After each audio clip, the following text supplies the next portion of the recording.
لقم الدجاج أو الأرغفة الصغيرة المحشية مع الدجاج والثوم والخضرة من أطيب المقبلات الباردة برأيي يلي معقول إنها نحطها على سفرتنا وبكل المناسبات. خلينا نبلش. بدنا صدورة الدجاج منحمرها شوي ومنرجع منسلقها مع كل المطيبات والبهارات تبعها، نفرمها ناعم بهيدا الشكل. أنا عم بعمل كيلو، أكيد أنتو فيكن تعملوا أقل.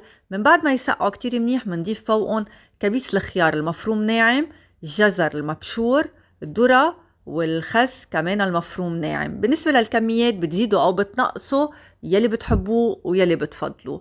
المايونيز والكتير من الثوم يلي بيطيبها وبيلبق معه.